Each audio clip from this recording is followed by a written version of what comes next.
Hi everyone, this is Mel Stevens. Welcome back to my YouTube channel. Two things that I want to apologise for before I get into this video today. Sorry for the weird look in case you can't see right now. I probably look a bit odd because I'm in a sleeping bag sitting at my computer right now because it's about 10 degrees here today and I don't have a heater in my house. Well, no, I don't have a functioning heater in my house at the moment. So I am cuddled up in a nice warm sleeping bag in a nice warm tracksuit, and I'm trying to keep as warm as possible. So sorry about that. Also, I'm sorry that I haven't done any new videos for a while. I had this weird throat coldy thing for a few days, and I didn't really feel like sitting in front of a camera and talking for 15-20 minutes because I knew that my throat would just give out on me and I'd start sounding very hoarse. No! Oh, sorry, wrong horse. Anyway, so I'm back now, wrapped up in my sleeping bag, and today's video is going to be part 2 to the application process of getting a guide dog. And I'm going to talk about training and the matching and the follow-up of a process of having your guide dog. And I'm going to try really hard not to ramble as much as I did in my part 1 to this video, but I can't make any promises. Oh, and if you hear any jingling in the background, which I'm sure you will, Millie is currently having a crazy cat attack. I'm not sure what her problem is, but apparently she's having a crazy cat moment. Those of you who have cats can probably sympathize. So, in part 1 of this video, we talked about the decision-making process, the application process, and a tiny bit about the waiting list process. So today I'm going to talk about the matching visit, the training, and the follow-up. Remember again, guys, I've only got one dog, which is Darcy, and my experience of getting him was 5.5 years ago. So things have changed a little bit. Anything that I know for certain has changed, I will point out. And remember, I've only had experience with one organisation, which is Guide Dogs Victoria. So, yeah, I will try as much as I can to make it more broad than specific, but I can't make any promises there. I will try in the future to do a getting guide dog video based on my experience of getting Darcy, and put any film or anything into that video that I recorded at the time. So yeah, if you guys would like to see that happen, I will. So I'm going to stop just totally rambling and get into it. So the first part of the process for this particular occasion is the matching visit. So you don't know it, but when as soon as you've been put onto that waiting list, the guide dog mobility instructors, or GDMIs, will have begun looking at their waiting list, looking at the dogs that are currently available for clients, and looking at possible matches that they can see with those dogs and those clients. And that goes on the whole time that you're on the waiting list. And when eventually they do come up with a dog that they think is suitable to your personality, your home or school, your home and school or work environments, your family, your needs, everything like that, they will give you a call and they will let you know about the dog, gender, name, and colour. They will also organise your matching visit, which is a meeting with yourself, your GDMI, and the dog, to see whether you guys are going to be compatible or not. So it's kind of like blind dating. Blind dating. Pardon the pun. So on your first blind date, you will meet the dog. The instructor will get him out of your car. Back a step. When your instructor calls to organise your matching visit, you'll decide whether you do it at home or at work, whichever is most suitable to you and your dog and the instructor. So if the matching visit is at home or at work, it won't really have an impact, won't really make a difference, I don't think. So the instructor will get the dog out of the car, and you will get to meet the dog, you will get to pat it, you will get to have it lick you all over, which is totally disgusting and really shouldn't happen, but unfortunately that's possibly what will happen. And you'll get to ask any questions that you may have about the dog, how old is it, etc., etc., before going on your first walk with the dog. So this walk that you do during your matching visit is really, really important. This is the thing that will make or break your relationship with that dog.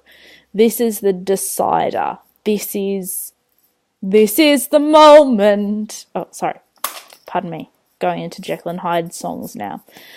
This is really important. So what will happen is the instructor will put the harness on the dog, or assist you to put the harness on the dog if you've never done it before. The instructor will hand you one leash, and you will be able to hold one leash and the harness, and the instructor will be able to hold the other leash, which will be on the dog's collar. So I'll just show you our collars that we have for Guide Dogs Victoria, if I don't get too tangled up in things on my computer desk. So with our collars that we have on Guide Dogs from Guide Dogs Victoria, they have 3 rings on them. Sleeping bag shuffle. Fun. So Darcy's going to think I'm going for a walk now. So let me just get the collar off the lead. Here we go. So it's got 3 loops on this collar. Oh, did Mummy get your neck out? Told you. So it's got, I don't know how well you can see, but it's got all this like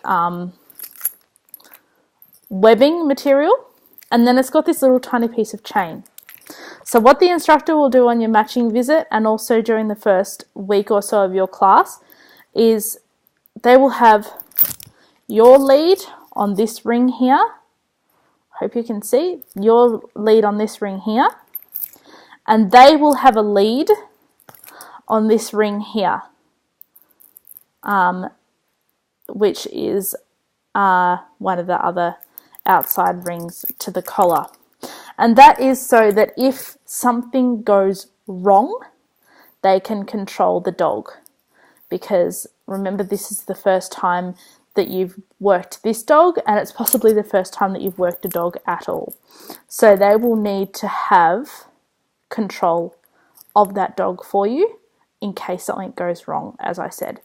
I don't know how often it is that something goes wrong, but I would say it's not very often. But yeah, it's just a safety precaution, just there to make sure that they've got all bases covered. So you will walk with the harness handle in your hand and with one lead in your hand, and the instructor will walk on the other side of you with the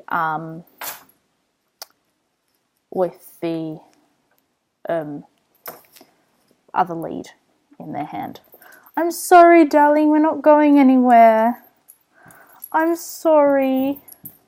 Look at him. He's all disappointed. Aww. I'm sorry. Okay. Sorry. Good boy. It's okay. They don't mean to be horrible and get your lead out and then not take you anywhere. So during your matching visit, what will happen is the guide dog instructor, GDMI, will help you by facilitating commands that you can give to your dog, by telling you, how to instruct the dog, left, right, forwards, everything like that. And you will do one of your walks that you practiced during your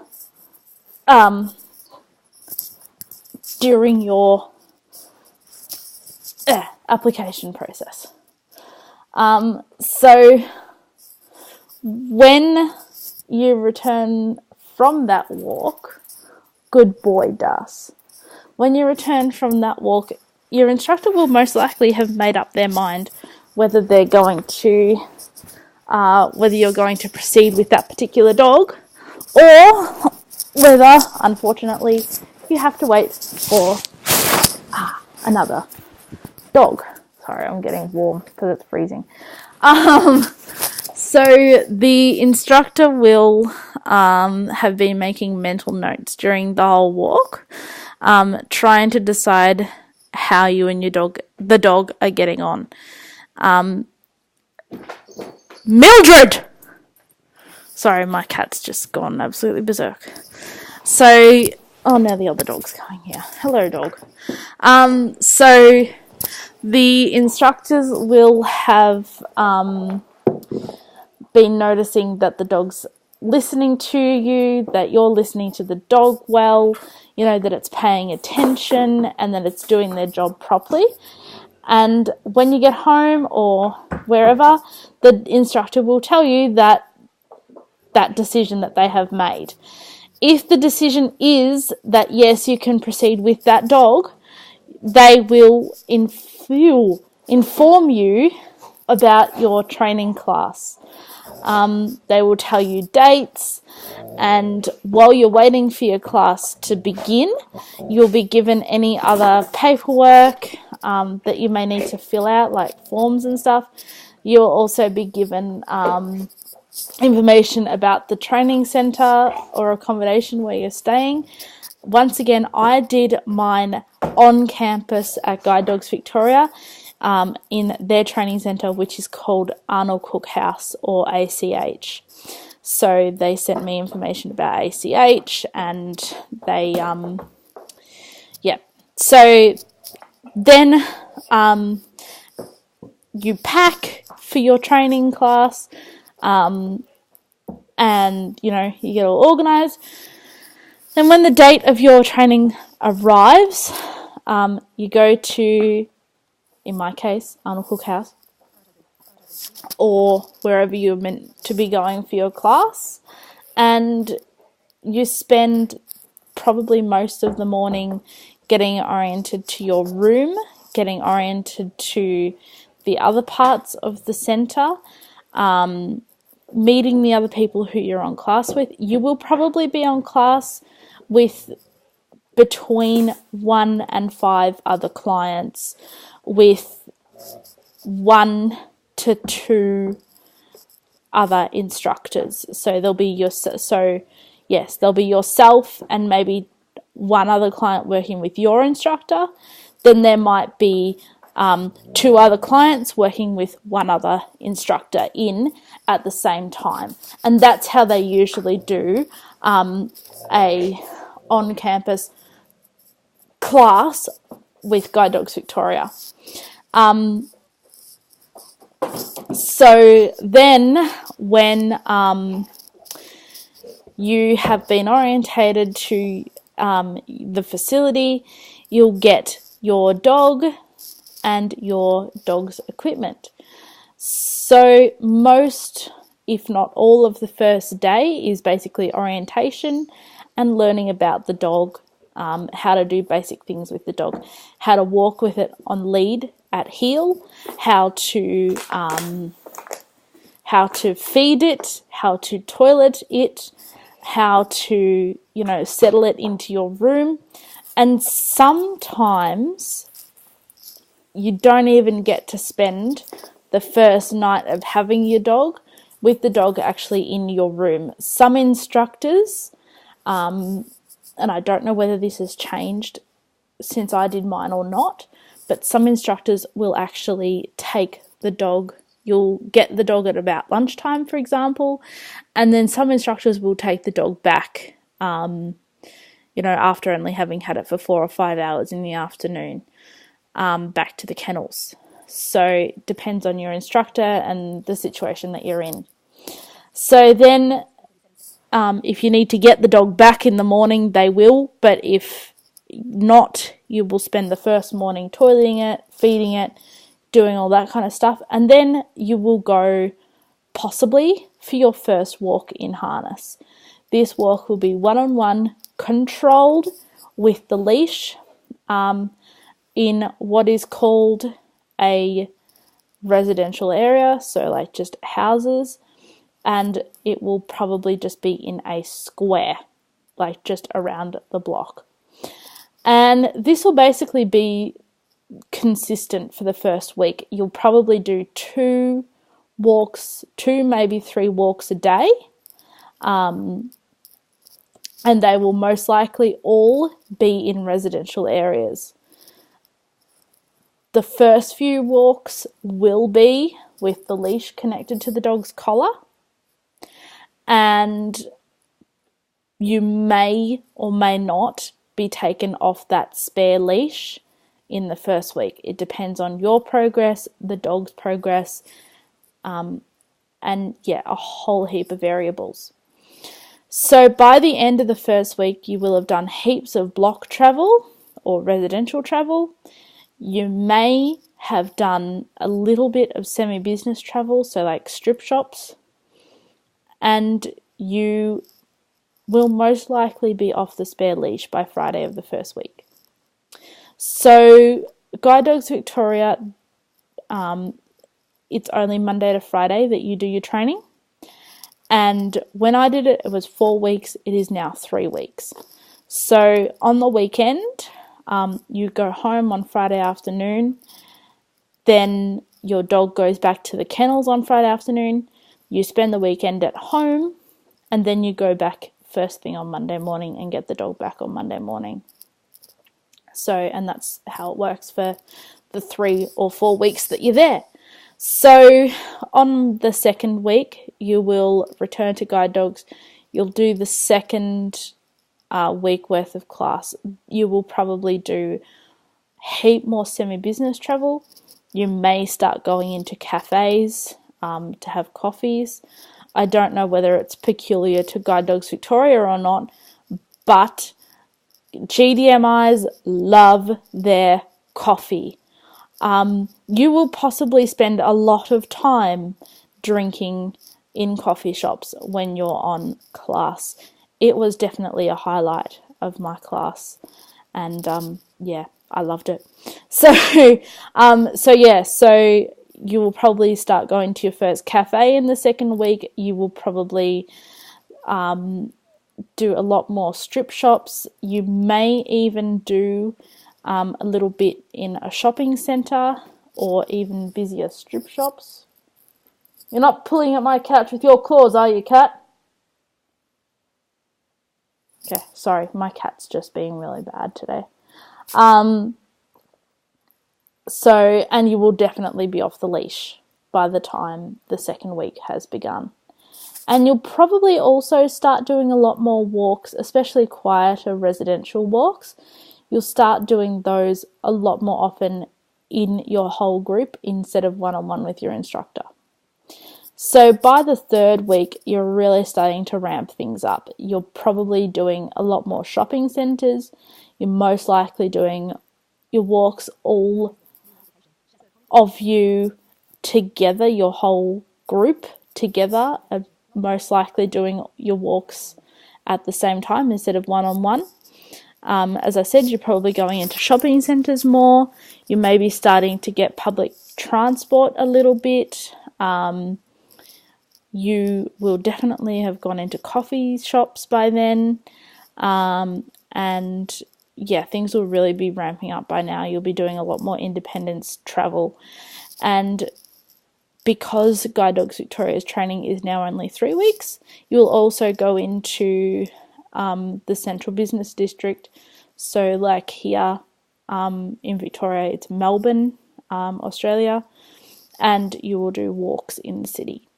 Because at the end of the 3rd week, nowadays, you take your dog home. So when you go home with your dog, it's a massive change for your dog. And you've got to remember that your dog will, on this last day, be removed from all other dogs that it knows. It possibly has shared a kennel with at least 1, maybe 2 of the other dogs on your class. So your dog will be taken away from all the dogs it knows. Your dog will be taken away from the environment that it knows. It will have spent up to 9 to 12 months of its life at the guide dog facility. So it'll be taken away from all the people it knows, all the kennel staff, everyone that it knows. And you will be the only constant thing in that dog's life. So when you take the dog home, it's really, really important that you love it, that you support it, that you care for it, and that it knows that you're there for it. So when you take the dog home on the first day, you actually are taken home by the instructor with guide dogs. And what the instructor does when you get home is they help you introduce the dog to any other pets that you may have, dogs especially, and they might give you some suggestions on how to introduce the dog to any cats that you may have. They might give you some suggestions on managing, like if you're on a farm, how to introduce the dog to some of the farm animals, things like that. They'll also help you teach the dog rooms that it is and isn't allowed to go in. For example, it's not allowed to go in the kitchen. It's not allowed to go, you might have a bedroom that it's not allowed to go in. For example, when I was living with my parents, my dog was not supposed to go into my parents' bedroom. And also my parents or my mum's guide dog was not supposed to come into my bedroom. And you might, for example, if you have a cat like I do, you might decide to train your guide dog that it's not allowed in the room where the cat litter is. So my dog is actually not allowed to go into my laundry because that's where my cat litter is. So, you'll be doing things like that on the Friday afternoon. You'll be setting up where the dog's meant to go to the toilet. It's really good to have a specific area for your dog to go to the toilet, especially if you are not using a toilet harness on your dog. And even if you are using a toilet harness on your dog, it's probably a good idea to have one specific constant area. As you've seen on my day in the life videos, in this house I've got a tiny little bit of grass, only about, I would say, 4 or 5 meters square, right behind my garage where Darcy goes to the toilet, and that's where he's allowed to go. He's not supposed to go in the rest of the yard. And just general, getting the dog used to the home stuff on the first day. Most of the time they do recommend that you let the dog sleep on a dog bed in your bedroom. You definitely must not let your guide dog sleep outside. If you don't want your guide dog sleeping in the bedroom, in the bedroom, you've got to at least make sure that they are in a living room or a laundry, or somewhere like that. But personally, I would say the bedroom is really where you should be letting your dog sleep at night. So the first weekend that your dog's home is really meant to be really quiet for your dog, because it can be really stressful for them. As I said, it's a massive change for them, and you've got to be there every step of the way with them. So on the Monday morning, after you've had your dog home for the weekend, your instructor will return and you'll do what's called post-class follow-up. And this is where you begin to train your guide dog all of the different places where he or she has to take you. This is when you introduce them to your local shops, your doctor, your gym, school, where you go to work, all of those kinds of things. And this training takes place over possibly 4 or 5 days, maybe a couple of weeks. It just depends on you and your dog. And then at the end of your post-class follow-up, which will be every day for this, as I said, 4 or 5 days, at the end of your post-class follow-up, this is when you officially graduate as being a guide dog and its handler. You will receive your guide dog's metal tag that goes on its collar that has its guide dog number on it, and you'll receive your guide dog access card, which is a little card that has, your name, your dog's name, and just states that, this is a working guide dog and it can go wherever it goes, basically. 27 minutes. Okay. So the last thing is the follow-up process after you've got your dog. So with Guide Dogs Victoria, our follow-up process is a 1-month follow-up, a 3-month follow-up, 6 months, and then every 12 months until the dog has retired. In these follow-ups, your instructor will come. They will discuss with you how the dog's doing. They will observe you do a walk. They will probably do traffic work with you, make sure that you and your dog are crossing roads safely, everything like that. But if something comes up between follow-ups, you can always give your instructor a call. If you're having some kind of problem, or if you've got a new job or something like that, you need more orientation mobility, you can always give your instructor a call and they will help you out. So I think that's really all I can say for this video, guys. I'm so sorry it's been longer than the first video. I've been rambling again and there's still so much more that I want to say. If you would like me to try and put together a video of when I got Darcy, then let me know in the comment section below. And also, I hope that you guys enjoyed this video. If you did, give it a thumbs up, share it to your friends and family, and remember to use, when you do share it, remember to use hashtag Darcy the Guide Dog and hashtag my Blinky Life. So I will see you all in the next video. Thanks, guys. Bye.